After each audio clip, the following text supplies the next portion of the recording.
Olá pessoal, estou aqui com vocês para mais uma aula da nossa física e hoje nós vamos começar com uma pergunta para a gente refletir até o final dessa aula.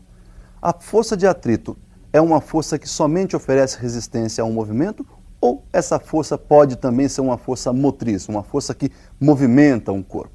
Então até o final da aula vocês vão pensando para a gente poder chegar a uma conclusão óbvia sobre esse assunto. Hoje a gente vai falar então do atrito e para falar sobre o atrito nós devemos lembrar que esse atrito depende, está vinculado ao estado de aspereza ou rugosidade de duas superfícies que estão em contato. Para isso nós vamos a um visual e você vai perceber a diferença entre o atrito na sua fase estática, na sua fase cinética e na sua fase de iminência de movimento. Olha aí, o atrito estático é aquele enquanto o corpo ainda está parado, né? Então você vai aplicar uma força F na tentativa de movimentar esse corpo, mas aquela força que está tangenciando a superfície de contato ali, que nós chamamos de atrito, vai manter esse corpo em repouso, porque ela no momento está sendo igualada à força F, ou seja, tem a mesma intensidade da força F, a mesma direção e sentido oposto. Perceba que se você for aumentando essa força F, esse atrito também vai aumentando na mesma intensidade, até que chega um momento em que ele vai atingir um valor máximo. Esse atrito estático no seu valor máximo passa a ser chamado então atrito de destaque. Percebam então que quando você atingiu o atrito de destaque, a sua força F está ainda na sua intensidade, na intensidade igual à intensidade do atrito de destaque e esse corpo está na iminência de movimento. Perceba agora que se você aumentar um pouquinho mais a força F, esse corpo começa a se deslocar. E quando ele está então em deslocamento, o atrito passa a ser chamado de atrito cinético ou atrito dinâmico. Perceba então que agora, no movimento, a força F é maior que a força de atrito. Bom, então como nós vimos, o atrito passa por três fases, né? Ele passa lá pela fase estática, enquanto o corpo está em repouso, depois ele chega no seu valor estático máximo, que é quando o corpo está na iminência de movimento, e por fim ele passa então a ser chamado de atrito cinético ou atrito dinâmico, quando o corpo está já em movimento. Percebam que essa relação entre os atritos, a gente pode fazer isso aí graficamente, a gente pode relacionar essas três etapas graficamente. Vamos observar então como é que fica tudo isso lá no gráfico. Percebam aí que no eixo vertical eu tenho a força de atrito, no eixo horizontal eu tenho a força motriz F, e percebam então que conforme eu vou aumentando a força F, nós temos um aumento também da força de atrito. Olha lá, nós temos uma reta crescente, 45 graus, porque enquanto o corpo permanece em repouso, a força motriz e a força de atrito têm as mesmas intensidades. Quando atinge o ponto máximo dessa reta crescente, nós temos lá o atrito de destaque. Consequentemente, o corpo está na iminência de movimento. Agora perceba que quando esse corpo entra em movimento, o atrito cai, o atrito cinético ou dinâmico, ele passa a ser um pouco menor que o atrito de destaque. Isso é porque conforme aumenta a velocidade, o contato entre os corpos diminui. E com essa diminuição de contato entre os corpos, diminui também o atrito. Perceba então que o atrito estático que nós vamos utilizar aí é sempre no seu valor máximo. E consequentemente, quando a gente fala de coeficiente de atrito, esse coeficiente vai ter um valor estático e um valor cinético ou dinâmico. Perceba então que o estático vai ser sempre maior, ou em algumas situações nós vamos considerar que esse atrito estático e cinético são iguais. Por isso, o coeficiente de atrito estático é maior ou igual ao coeficiente de atrito cinético. Então nós vamos observar aí que se a força F for menor que o atrito de destaque, o corpo permanece em repouso e a força F então tem a mesma intensidade da força de atrito. No momento em que essa força F passa a ser maior que a força de atrito de destaque, percebam então que o atrito passa a ser cinético e o corpo então agora entra em movimento. Bom, perceberam então que as possibilidades de atrito, nós falamos, são duas. Esse estático é sempre o valor máximo, então nós não vamos utilizar nenhum atrito estático inferior ao destaque, e sempre que o corpo estiver em movimento, o atrito passa a ser o cinético. Qual seria a relação matemática para você calcular essa força de atrito? Então nós vamos visualizar essa expressão matemática. Olha lá, a expressão matemática relaciona a força de atrito com a força normal. Portanto, a expressão matemática ficaria mais ou menos assim, olha, força de atrito igual ao coeficiente de atrito multiplicado pela força normal. Se o atrito for estático, ou atrito de destaque, nós vamos multiplicar o coeficiente estático pela força normal. Se o corpo já estiver em movimento, ou seja, se o atrito for cinético, nós vamos multiplicar o coeficiente de atrito cinético pela força normal. Bom, pessoal, essa força normal, o que vem a ser essa força normal? Bom, é simples da gente perceber. Se você tem uma superfície de contato e você vai apoiar sobre essa superfície um corpo, faça isso colocando o seu dedo ali no meio.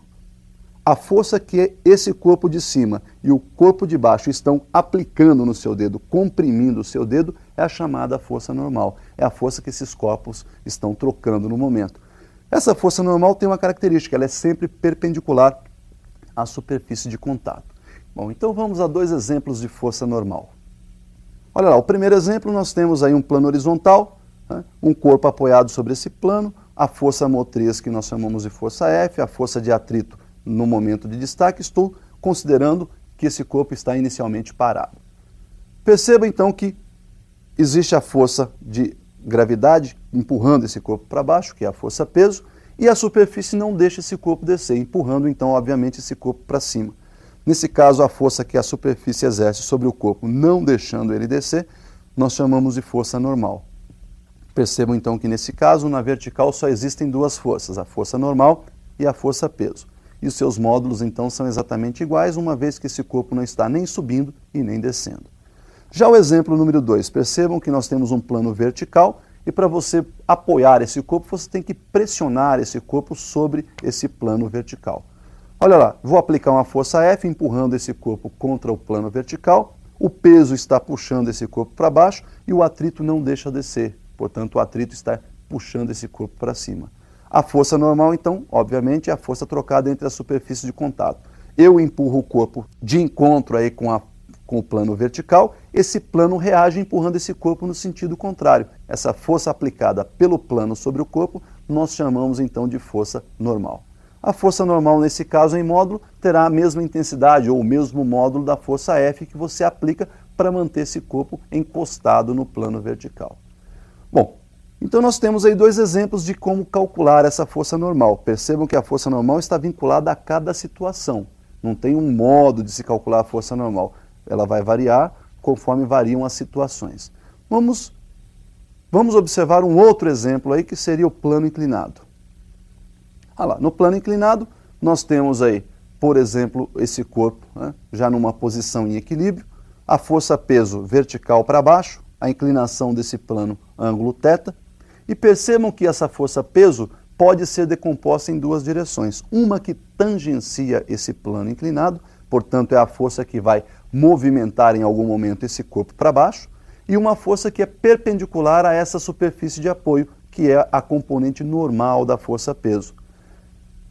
Lembrando então que esses dois corpos estão em contato, existe aquela força normal. Percebam que eu chamei aí nesse caso a força normal de N, e essa força normal então está se opondo, né? Tem a mesma direção, mas sentido oposto à componente normal da força peso.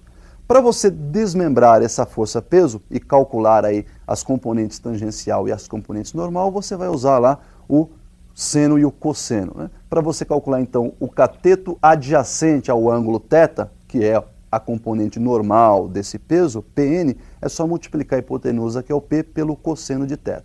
E para você calcular o cateto oposto, que é a componente tangencial, portanto o PT, é só multiplicar a hipotenusa, que é o P, pelo seno de θ. Bom, perceberam então aí que no plano inclinado você tem que fazer uma decomposição de vetores. Bom, mas nesse mesmo plano inclinado nós temos duas situações diferentes. O corpo pode estar em repouso e pode estar em movimento. Então vamos analisar o chamado ângulo crítico. Nós temos então o ângulo crítico de atrito quando o corpo está na iminência de movimento. Portanto, nós temos aí o corpo apoiado num plano, o atrito atuante aí é o atrito de destaque, então nós temos lá o PT que vai puxar esse corpo para o movimento e a força de atrito de destaque que é quem vai segurar esse corpo na posição. Percebam que o PT e a força de atrito de destaque nesse momento são exatamente iguais.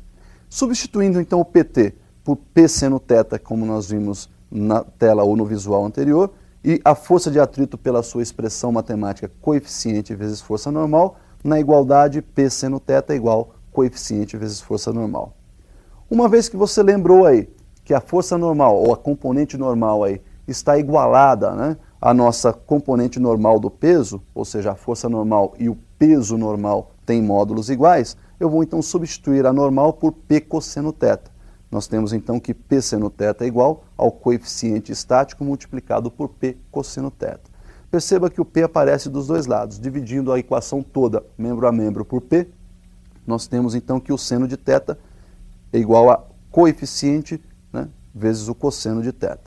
Nós vamos dividir os dois lados por cosseno, nós temos então que o coeficiente é seno de θ sobre cosseno θ e, consequentemente, o coeficiente aí seria a tangente do ângulo θ. Então nós vimos aí o ângulo crítico, né, de atrito quando o corpo está na iminência de movimento. E quando esse corpo começa a se movimentar com velocidade constante? Então vamos ao novo visual. Quando a velocidade então é constante, nós temos aí o corpo em movimento, né? Essa velocidade vai manter-se constante em módulo, direção e sentido, e a nossa componente tangencial será igual ao atrito cinético aí agora, força de atrito cinético, porque ele está em movimento. Percebam então que igualando PT à força de atrito cinético, nós vamos substituir o PT por P seno novamente e a força de atrito cinética por coeficiente cinético vezes força normal. Lembrando que a força normal é igual a componente em módulo, igual a componente normal da força-peso, nós temos que P seno θ é igual ao coeficiente cinético multiplicado por P cosseno θ. Dividindo os dois lados da equação, os dois membros da equação por P, seno θ é igual a coeficiente vezes cosseno θ, daí então nós temos que o coeficiente é seno sobre cosseno e novamente o coeficiente de atrito cinético igual a tangente de θ. Perceberam então que o nosso coeficiente de atrito, né, ou o nosso ângulo crítico de atrito, seja ele na hora em que o corpo está na iminência de movimento, ou seja ele quando o corpo está em movimento uniforme, será sempre dado pela tangente do ângulo de inclinação do nosso plano inclinado. Bom, lembra da perguntinha inicial? Se nós podemos então agora, depois de tudo isso esclarecido, responder aquela pergunta. Olha lá. Será que a força de atrito é simplesmente uma força de resistência, que oferece resistência ao movimento, ou será que ela pode ser uma força motriz? Lembra assim, olha, se você colocar uma caixa sobre a carroceria de um caminhão, e esse caminhão começar a deslocar-se lentamente, quem é que está empurrando essa caixa junto com o movimento? É exatamente o atrito existente entre a caixa e a carroceria do caminhão. Portanto, nesse momento, o atrito é quem está empurrando essa caixa. Consequentemente, o atrito também pode atuar como uma força motriz. Por hoje, então, é só. Até uma próxima.